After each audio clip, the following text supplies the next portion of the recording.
Guys, आप मुझे देख रहे हैं BMS फर्स्ट ईयर के चैनल पर। देखिए, आज का हमारा टॉपिक है शमनम कोपन स्वास्थ्य हितम द्रव्यमिति त्रिधा। यह अष्टांग नृत्य के फर्स्ट चैप्टर का 26वां श्लोक है। इसे पढ़ते हैं, इसके बारे में जानते हैं हम क्या है ये। ठीक है, द्रव्य के कर्म।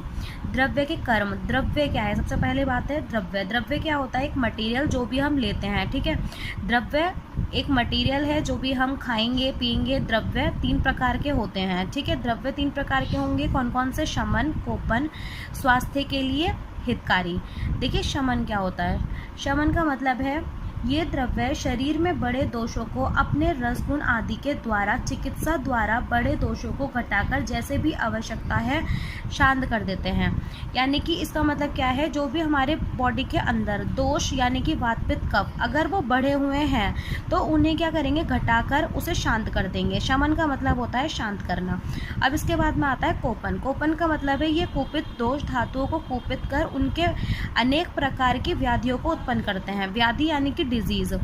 जो कोपन का मतलब है जो कुपित दोष होंगे, यानी कि जो कुपित दोष हैं, मतलब दोष ऊपर नीचे जो दोष बढ़े हुए हैं या घटे हुए हैं, जो हमारे कुपित दोष हैं वो क्या करेंगे?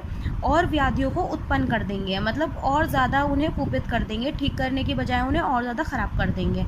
अब आता है स्वास्थ्य के लिए हितकारी। स्वास्थ्य के लिए हितकारी जो स्वास्थ्य के लिए लाभकारक होते हैं, ये ना तो कुपित दोषों को शांत करते हैं और ना ही साथ में को कुपित करते हैं, जैसे कि दुग्ध यानी कि मिल्क, जल, गेहूं आदि। देखिए, स्वास्थ्य के लिए हितकारी का मतलब है जो हमारी बॉडी के लिए हमारे लिए अच्छे होंगे।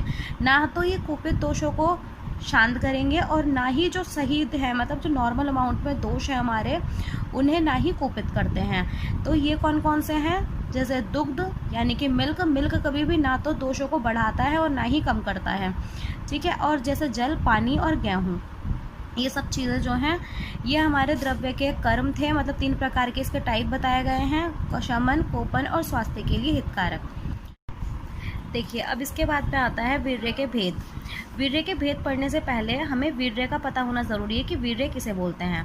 जो क्रिया जिसके द्वारा संपन्न होती है उसे वीर्य कहते हैं, या द्रव्य के कार्य करने की शक्ति को वीर्य कहते हैं।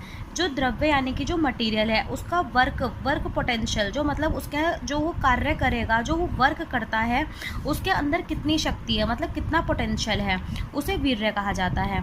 ठीक है, अगर वीर्य के भेद देखें हम, वीर्य के भेद उष्ण और शीत गुण की अधिकता के कारण वीर्य के 2 भेद होते हैं।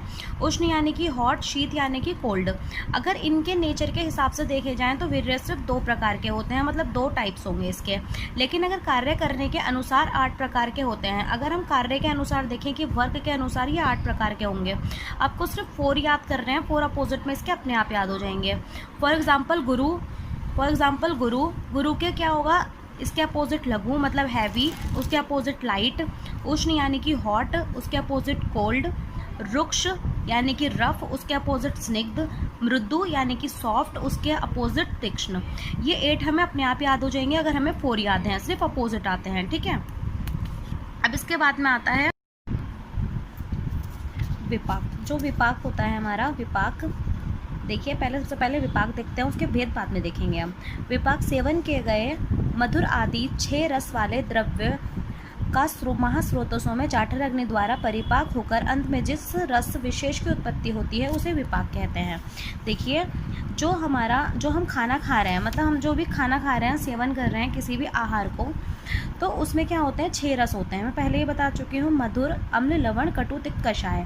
वो अलग अलग महास्रोतों में, मतलब कि चैनल्स में जाने के बाद में, जब वो चैनल्स में जाते हैं तो जाठर अग्नि जो वहाँ पे प्रेजेंट होती है उसकी वजह से जो अंतिम रस बनता है, मतलब उनसे पकने के बाद में जिस अंतिम रस की उत्पत्ति होती है उसे विपाक बोलते हैं। विपाक का सिंपल अर्थ जो होता है वो होता है पकाना। ठीक है, अब इसके 3 भेद होते हैं: मधुर, अम्ल, कटु। मधुर, अम्ल, कटु, इसके 3 भेद बताए गए हैं। अब विपाक के अगर 2 प्रकार देखें हम तो 2 प्रकार होते हैं, एक होता है अवस्था पाक और एक होता है निष्ठा पाक। अवस्था पाक में क्या दिया हुआ है? आहार मार्ग में भिन्न भिन्न स्थानों पर आहार में भिन्न भिन्न परिवर्तन होते हैं। जो हमारा आहार मार्ग होता है, फॉर एग्जांपल माउथ से लेकर एनस तक जो हमारी पूरी एलिमेंट्री कैनाल होती है, वहाँ पे क्या होंगे? जो आहार मार्ग है वो अलग अलग तो उसके स्थान है, मतलब जगह दी हुई है, और आहार के अंदर हमारे खाने के अंदर अलग अलग परिवर्तन चेंजेस आते हैं, तो उसे ही अवस्था पाक बोला गया है। अब आता है निष्ठा पाक। निष्ठा पाक विपाक जैसे कि आहार के अंतिम परिणाम रस धातु में सेवन किए गए आहार के रसों का मधुर, अम्ल और कटु रूपों में जो अंतिम परिवर्तन होता है उसे विपाक या निष्ठापाक कहा जाता है।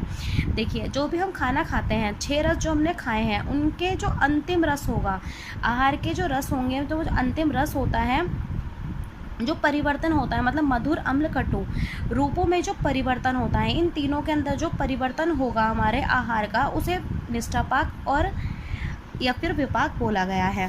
ठीक है, अब देखो, मैंने आपको बताया था जब हमने ये चैप्टर स्टार्ट किया था, तो मैंने बताया था जब हम खाना खाते हैं, खाना खाने के बाद में सबसे पहले कफ की वृद्धि होती है, फिर पित्त की, फिर वात की।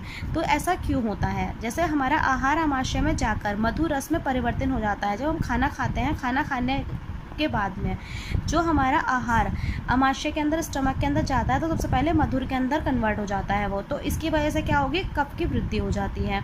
आमाशय में आगे बढ़ता हुआ पक्वास्था में जाता है, फिर अम्ल रस की उत्पत्ति होती है। जब अम्ल रस की उत्पत्ति होगी तो क्या होगा? वो पित्त को बढ़ा देगा।